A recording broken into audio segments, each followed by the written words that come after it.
Hello అండి. Welcome back to my channel. ఈరోజు మనం ఈ వీడియోలో తెలుసుకోబోయేది ఏంటంటే, తెలుగు సామెతలు పార్ట్ 4 తెలుసుకుందామండి. అంతకుముందు నేను 3 వీడియోలు లాంగ్ వీడియోస్ చేశాను. షార్ట్స్ కూడా అప్లోడ్ చేస్తూనే ఉన్నాను. అయితే పార్ట్ 4 అనేది మీకు అన్ని షార్ట్స్‌లో ఉన్నవి మొత్తము సామెతలు కలిపి ఒక వీడియో చేద్దామని చేస్తున్నాను. ఇక వీడియోలోకి వెళ్ళిపోదామండి. చేసుకున్న వారికి చేసుకున్నంత మహాదేవ. అంటే ఏదైనా చేసుకున్నంత వరకే మనకి ఫలితం అనేది లభిస్తుంది కదండీ. చదువైనా కానీ, ఇంకా మనం ఏదైనా కష్టపడితేనే వస్తుంది. లేకపోతే ఏది రాదు. పుణ్యమైన, ఇంకా దానమైన ఏదైనా ఎంత చేస్తే అంత అని అర్థం. ఇక మట్టిలో అంటే మామూలుగా చదువుకున్న వారు కూడా, చదువుకోలేని వారు కూడా కొంతమంది పైకి రాక, అదృష్టం లేక ఉన్నవారు ఉంటారు. వాళ్ళకి అన్ని రకాలుగా సామర్థ్యం ఉండి కూడా అంటే సమర్థత ఉండి కూడా పైకి రాలేక ఉంటారు.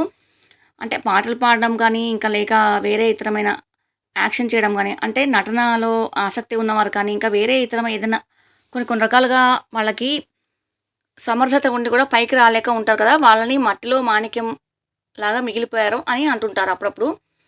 ఇంకా నక్కకి, నాగలోకానికి ఉన్నంత తేడా. అంటే నక్క ఎక్కడుంటుంది? ఎక్కడో అడవుల్లో సంచరిస్తూ ఉంటుంది కదా! నాగలోకం ఎక్కడుంటుంది? పాతాళంలో ఉన్నా గానీ అది చాలా సుందరంగా ఉంటుందట. అక్కడికి పోవడానికి కూడా మనకి అర్హత లేదు అని అంటారు. అలా అనమాట. అంటే లేని వారికి, ఉన్నవారికి ఇంత తేడా ఉంది, అంత తేడా ఉంది మనం అన్నట్టుగా అనుకుంటాం కదా! అలా ఇలా నక్కకి, నాగలోకానికి ఉన్నంత తేడా ఉంది వారికి, వీరికి మధ్య అన్నట్టుగా అంటుంటారు. ఇంకా ఎక్కడ వేసిన గొంగళి అక్కడే అని అనడం అంటే గొంగళి అనేది ఎక్కడ వేస్తే అక్కడే ఉంటుంది కదండీ! అక్కడి నుంచి కదలనే కదలదు. మనం తీస్తే తప్పితే. అంటే గొంగళి అంటే రగ్గు అనమాట. అలాగే మన జీవితాలు కూడా కొన్ని ఒక్కొక్కసారి ఎక్కడ ఉన్న పరిస్థితికి అక్కడే ఉండిపోతాయి. ఎందుకంటే మనం ప్రయత్నం చేసినా, చేయకపోయినా ఎదుగుదల అనేది ఉండదు. అలాంటప్పుడు ఈ సామెత అనేది వాడుతుంటారు. ఇంకా ఎవడి పిచ్చి వాడికి ఆనందం అని. నిజమే కదా! ఎవడి పిచ్చి వాడికి ఆనందం. కొంతమందికి ఒక రకంగా ఇంకొక పిచ్చి ఉంటుంది. ఇంకొకళ్ళకి ఇంకొక పిచ్చి ఉంటుంది. అట్లా. అంటే పిచ్చి అంటే పిచ్చి అనే కాదు. మామూలుగా ఎవరి ఆనందం వాళ్ళది. ఒక్కొక్కళ్ళకి సినిమా పిచ్చి, ఒక్కొక్కళ్ళకి బట్టలు కొనడం పిచ్చి అట్లా ఉంటది కదా! ఒక్కొక్కరికి ఒక్కొక్క ప్యాషన్ అన్నట్టు అంటారు కదా! అట్లా అనమాట. ఎవరి ఇది వాళ్ళకి అని. అంటే ఎవరి ఆనందంలో వాళ్ళుంటారు. ఎవరి చేసే పనిలో వాళ్ళకి సంతృప్తి అనేది ఉంటే దాన్ని ఇలా అంటుంటారు ఒక్కొక్కళ్ళు. ఇక కొనబోతే కొరవి, అమ్మబోతే అడవి. అంటే మనం ఏదైనా కొనాలంటే రేట్లు ఎక్కువ చెప్తుంటారు. అంటే వాటి ధరలైతే మండిపోతా ఉంటాయి. మనం అమ్మాలనుకుంటే తక్కువకి అడుగుతుంటారు. అలాంటప్పుడు ఇలా అంటుంటారనమాట. ఇంకా ఏడవది చూడండి. అంతకు తగ్గ బొంత అంటే మనం తగ్గట్టు, మనకి తగ్గట్టు ఏదైనా దొరికితే ఏదైనా వస్తువే కానీ, లేకపోతే ఇంకేదైనా కానీ అలాంటప్పుడు ఇలా అంతగా బొంత అనేది మనకు దొరకకపోదా అన్నట్టుగా అంటుంటారు.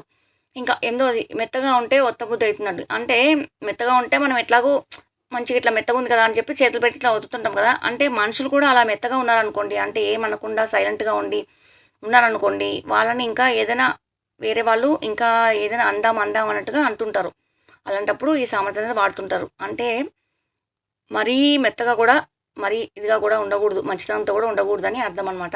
ఇంకా 9 విద్య లేనివాడు వింత పశువు అని అంటారు కదండీ! అంటే విద్య అనేది అన్ని రకాలుగా మనకి తెలివితేటలనేది తెచ్చిపెడుతుంది. జ్ఞానాన్ని ప్రసాదిస్తుంది. ఇంకా భగవంతుడిని మనం కొలవాలన్నా గానీ, మనము మంత్రపూర్వకంగా చేయాలనుకున్నా, మామూలుగా ఏదైనా తెలుసుకోవాలనుకున్నా, మనకి విద్య అనేది ఉంటేనే మనకి ఏదైనా తెలుసుకోగలమనేది తపన అనేది కూడా ఉంటుంది. విద్య లేకపోతే మనకి ఏమి తెలీదు. అలాంటి వారికి గౌరవం అనేది కూడా ఉండదు. ఇంట్లో అయినా సరే, బయటైనా సరే.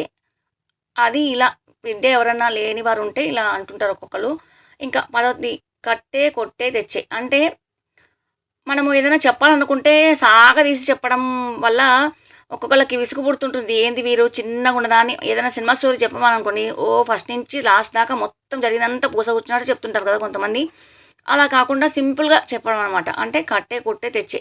ఇప్పుడు రావణాసురుడిని రాముడు కట్టేశాడు, కొట్టేశాడు, తెచ్చేశాడు అమ్మవారిని. సీత అమ్మవారిని తీసుకొచ్చాడు అన్నట్టుగా అలా సింపుల్‌గా చెప్పడం. ఏదైనా పెద్ద పదాన్ని చిన్న పదంలాగా చెప్పడం అనమాట. ఇంకా ఇల్లు కట్టి చూడు, పెళ్లి చేసి చూడు అంటారు. అంటే ఇల్లు కట్టడం కూడా చాలా కష్టం కదండీ! మొదటి నుంచి చూసుకుంటే అది ఒక 6 నెలలే పట్టొచ్చు, సంవత్సరమే పట్టొచ్చు. దానికి డబ్బులు చేతి నిండా ఉండాలి.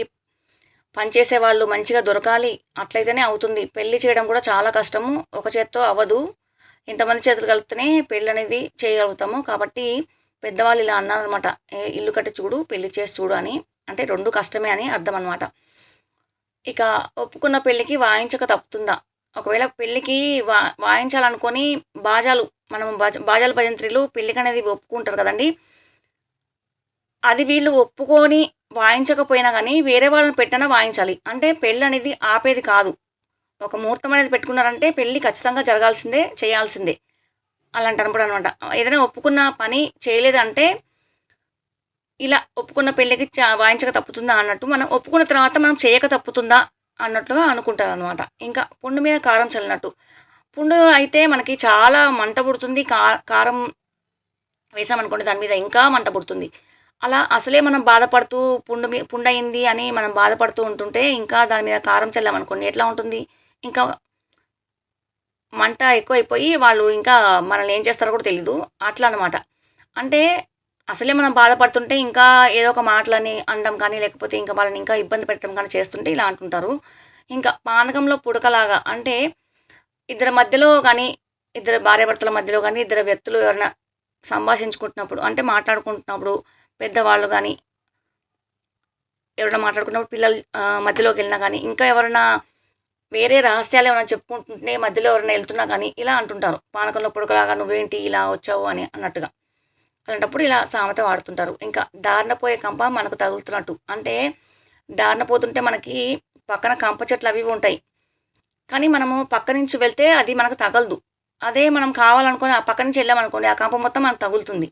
అలాగే ఏదైనా అనవసరమైన విషయాల్లో జోక్యం చేసుకుంటే అది మొత్తం మనకు చుట్టుకొని చాలా అవస్థ పడాల్సొస్తుంది. కాబట్టి ఎంతవరకు ఉండాలో అంతవరకే ఉండి, మామూలుగా మనము ఏదైనా సర్ది చెప్పాలనుకుంటే సర్ది చెప్పి ఉండాలి కానీ, వేరే విషయాల్లో ఎక్కువ జోక్యం చేసుకోకూడదు అని ఇలా అంటుంటారనమాట. ఇంకా అడకత్తెరలో పోక చెక్కలాగా. అడకత్తెర అంటే మీకు తెలుసా అండి? వెనకటి రోజుల్లో ఉండేది. ఇప్పటికి గూడా పల్లెటూరులో ఎక్కడన్నా పెద్దవాళ్ళు తమలపాకులు తినేవాళ్ళు, లేకపోతే ఆకు, ఒక్క నములుతూ ఉంటారు కదా కొందరు. పాన్ యేసుకునే వాళ్ళ దగ్గరైతే ఖచ్చితంగా ఉండొచ్చు నాకు తెలిసి. అడకత్తెర అంటే ఇట్లా మనము ఒక్క కట్ జేయడానికి పనికొస్తదనమాట. దాన్ని అడకత్తెర అంటారు. అందులో మనము పోక చెక్క అంటే ఈ వక్కని పెట్టడం అనమాట. వెనకట ఇట్లా మనకు ప్యాకెట్‌లాగా దొరికేవి కాదు కదా! అంటే ఒక్క పొడి అది. ఆ ఒక్కనే మనం సగం చేసి తమలపాకులో అది పెట్టుకొని వాళ్ళు నమిలి తినేవాళ్ళు సున్నం పెట్టుకొని. ఇప్పుడంటే పాన్లు బయట మనకి రకరకాలుగా దొరుకుతున్నాయి కాబట్టి మనము బయట కొనుక్కొని తింటుంటాము. కొంతమంది ఇంట్లో చేసుకొని అలా తినేవాళ్ళు కూడా ఉంటారు. అంటే రోజు వాళ్ళకి పాన్ అలవాటు ఉంటదనమాట. అయితే అడకత్తెరలో పోక చెక్క పెట్టామనుకోండి, అది అటు, ఇటు 2 వైపులా నలిగిపోయి చాలా ఇబ్బంది పడుతుంది. దానికి ప్రాణం అనేది లేదు గానీ, లేకపోతే విలవిల్లాడిపోదు. అలా అనమాట. 2 వైపులా ఇబ్బంది పడే వారి విషయంలో ఈ సామెత అనేది వాడుతూ ఉంటారు. ఇంకా కక్కొచ్చినా, కళ్యాణమొచ్చినా ఆగదు. అంటే కక్కు అంటే వాంతి అని అంటారు కదండీ! వాంతి వస్తే మనకి ఆగుతుందా? అది ఆగదు. కడుపులో అటు తిప్పి, ఇటు తిప్పి చివరికి బయటికైతే ఖచ్చితంగా వస్తుంది. అలాగే కళ్యాణమొచ్చినా గానీ ఆగదు. అంటే కళ్యాణం ఘడియలొచ్చాయనుకోండి, ఎవరెన్ని చెప్పినా వాళ్ళకిద్దరికి రాసిపెట్టుంటే ఖచ్చితంగా పెళ్ళనేది జరిగిపోతుంది. ఎన్ని అడ్డంకులొచ్చినా గానీ ఆగదు. అంటే వాళ్ళకి ముడిపెట్టుంటే అది ఎ ఆగే విషయం అనేది కాదు కదా!